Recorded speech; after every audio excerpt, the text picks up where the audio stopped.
बच्चों, अभी पिछले एपिसोड में हम लोग पढ़ रहे थे कि दो सिंपल सेंटेंस को एक सिंपल सेंटेंस में कैसे जोड़ेंगे, दो सिंपल सेंटेंस को एक कॉम्प्लेक्स में कैसे जोड़ेंगे, दो सिंपल सेंटेंस को एक कंपाउंड में कैसे जोड़ेंगे। और मैंने आपको कई तरीका बता दिया।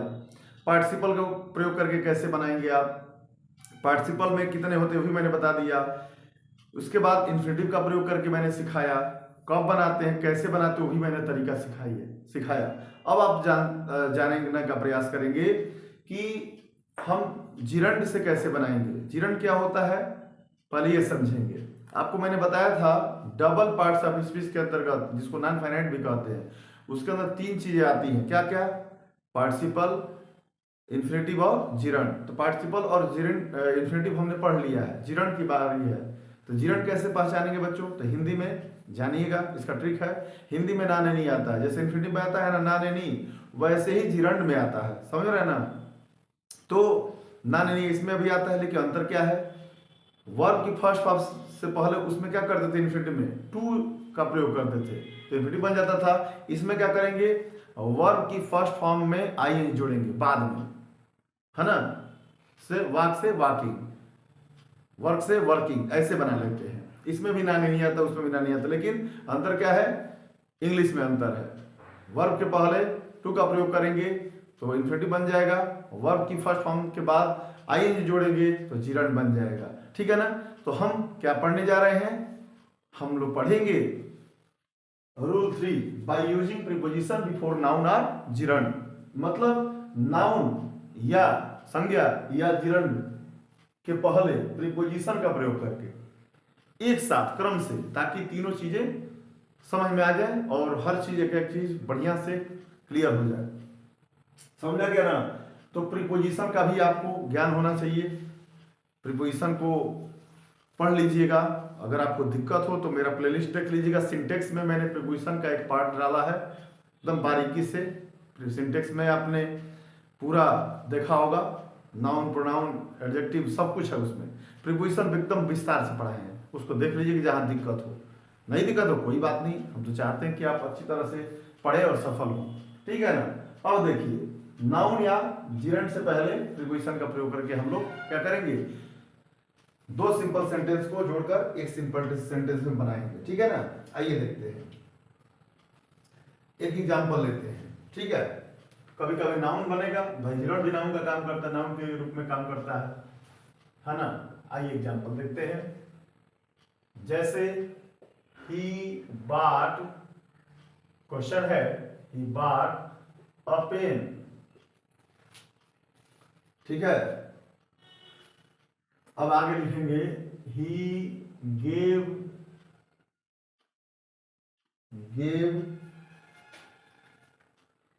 10 रुपीज, 10 रुपीज फॉर इट। लिख दिया आपने।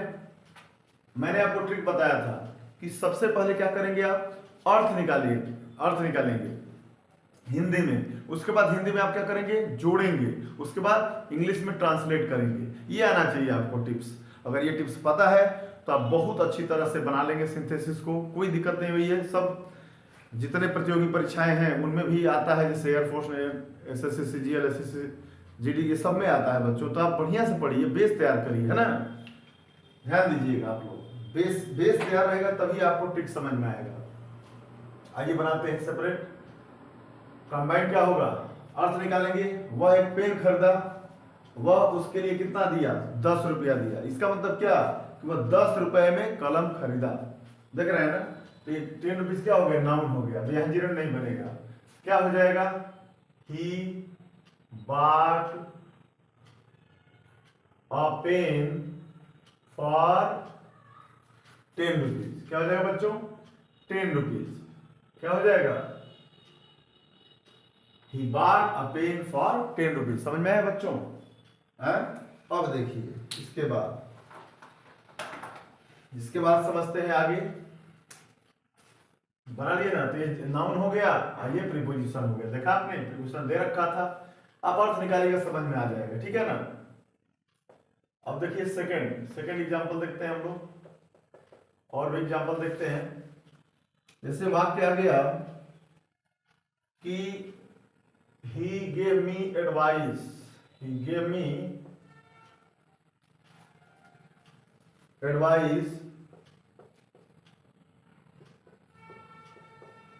उसके बाद he helped me या he supported me लिख लीजिए।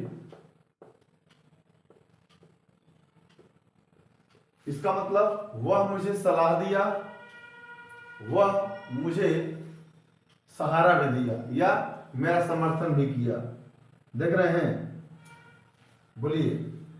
यहां आप एक और चीज जोड़ सकते हैं, टू मतलब ही, मतलब वह मुझे सलाह दिया, वह मुझे सहारा भी दिया। इसका मतलब ये हुआ कि मुझे सलाह देने के अतिरिक्त वह मुझे क्या किया, सहारा भी दिया। बन गया ना। तो आपको प्रीपोजिशन पता होना चाहिए, ये फ्रेज प्रीपोजिशन है, ठीक है ना। जैसे बिसाइड्स, बिसाइड्स का अर्थ होता है के अतिरिक्त, प्रीपोजिशन है, समझ लीजिए। तो क्या बनाएंगे, ये सेपरेट हो गया, कंबाइंड बनाइएगा तो बनेगा बिसाइड्स। अभी अर्थ निकाले है ना, बिसाइड नहीं, बिसाइड मतलब होता है पास, अब बिसाइड मतलब के अतिरिक्त, बिसाइड्स। अब यह जिरन बन रहा है, वर्ब की फर्स्ट फॉर्म में जोड़ देंगे, देना ना, नहीं आ रहा है ना, तो क्या करेंगे, गिविंग मी एडवाइस, ये आपको पता होना चाहिए, advice comma he supported me. बन गया ना, है ना ये जी। आप कहेंगे कि बहुत आसान है, इतना आसानी से आप बनाएंगे कि थोड़ा भी आपको पता नहीं चले कैसे पढ़े, खेल खेल में हो गई पढ़ाई, है ना। और जब पढ़ लेंगे और जब आपका नंबर अच्छा आएगा या आप अच्छा स्कोर करेंगे तब आपको खुशी होगी, ठीक है ना। चलिए, तो इसका अर्थ क्या हो गया, मुझे सलाह देने के अतिरिक्त वह मुझे सहारा दिया, ठीक है। चलिए आगे बढ़ते हैं, एक और एग्जांपल देखते हैं बच्चों, और एग्जांपल हम लोग देखते हैं separate.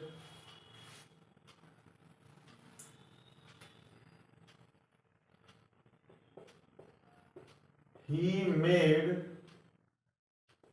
his best efforts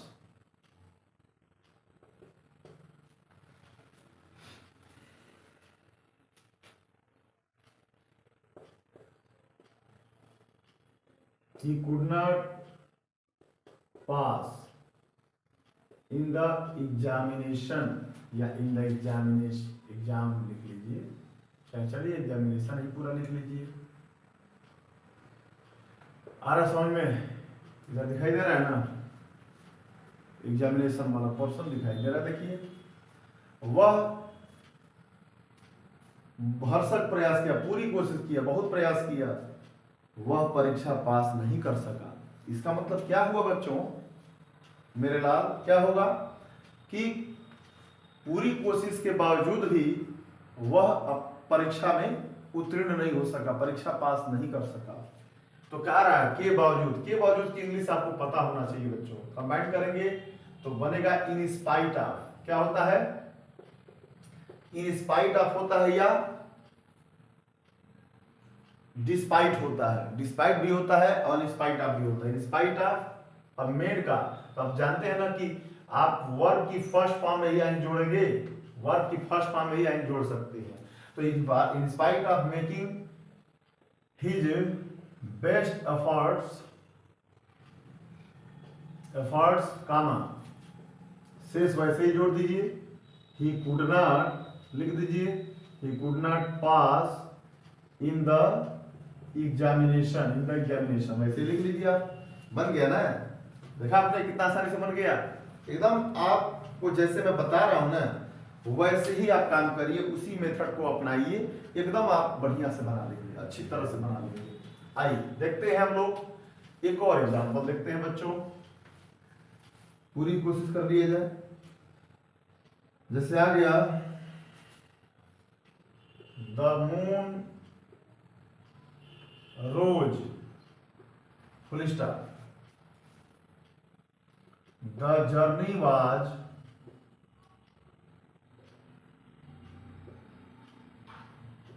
not ended. बढ़िया समझ लीजिए, जितने प्रकार से आपको बता रहे हैं उतने तरीके से आप बनाएंगे, सीखेंगे, और कोई भी वाक्य आएगा किसी प्रकार का ये सेंटेंस मिलेगा आपको, बना लेंगे फटाफट। अर्थ निकालिए, चांद निकला, यात्रा समाप्त नहीं हुई। इसका मतलब क्या हुआ? यात्रा की समाप्ति से पहले ही चांद निकल गया। तो क्या बनाएंगे? ये सेपरेट हो गया बच्चों। अर्थ निकाल लीजिएगा। बिफोर आ रहा है प्रीपोजिशन, क्या लिखेंगे? The moon rose before, the moon rose before, क्या हो जाएगा? द इंड ऑफ, इंड क्या बन गया? नाउन फॉर्म बन गया। इंड क्या बन गया? नाउन। और बिफोर क्या हो गया? Preposition. Before the end of the journey बन गया। देखा आपने? यात्रा की समाप्ति से पहले, यात्रा समाप्त होने से पहले चांद नहीं निकला, ये नाउन फॉर्म हो गया और ये प्रीपोजिशन हो गया। ठीक है, एक और एग्जांपल देख लेते हैं। आइए देखते हैं, एक और एग्जांपल हम लोग देखते हैं। He helped me, I could have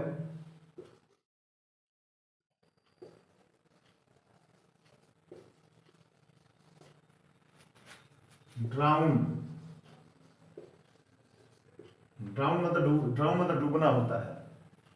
वह मेरी मदद किया, मैं डूब गया होता। इसका मतलब क्या? कि मैं उसकी सहायता के बिना डूब गया होता। ही हेल्प दिया, अगर आई रहता तो माई लिख देते, है ना? तो ऐसे ही इस हिसाब से बनाइए। तो क्या हो गया? कंबाइन करेंगे तो अब क्या हो जाएगा? I would have, I would have, है ना, ड्राउंड, क्या लिखेंगे? Drowned, I would have drowned. Without, without क्या हो गया? प्रीपोजिशन हो गया बच्चों। बोलिए मेरे लाल, क्या हो गया? विदाउट हिज हेल्प, क्या हो जाएगा बच्चों? हेल्प। मैं उसकी सहायता के बिना डूब गया होता। तो ये हो गया आपका प्रीपोजिशन और ये हो गया आपका नाउन फॉर्म। आपने सीख लिया। तो मैंने प्रयास किया कि आपको सब कुछ बढ़िया से, हर प्रकार के, हर तरह के वाक्य आपको सीखने को मिल जाए। वीडियो रोक करिए, नोट कर लीजिए, नोट्स बना लीजिएगा आप लोग। जो बोर्ड एग्जाम के लिए भी महत्वपूर्ण है, और जो भी कंपटीशन एग्जाम है, एयरफोर्स, नेवी, एनडीए, जो भी चीजें हैं उसके लिए बहुत ही इंपॉर्टेंट है बच्चों। बहुत ध्यान दीजिएगा, बेस आप तैयार करिए। Thank you so much.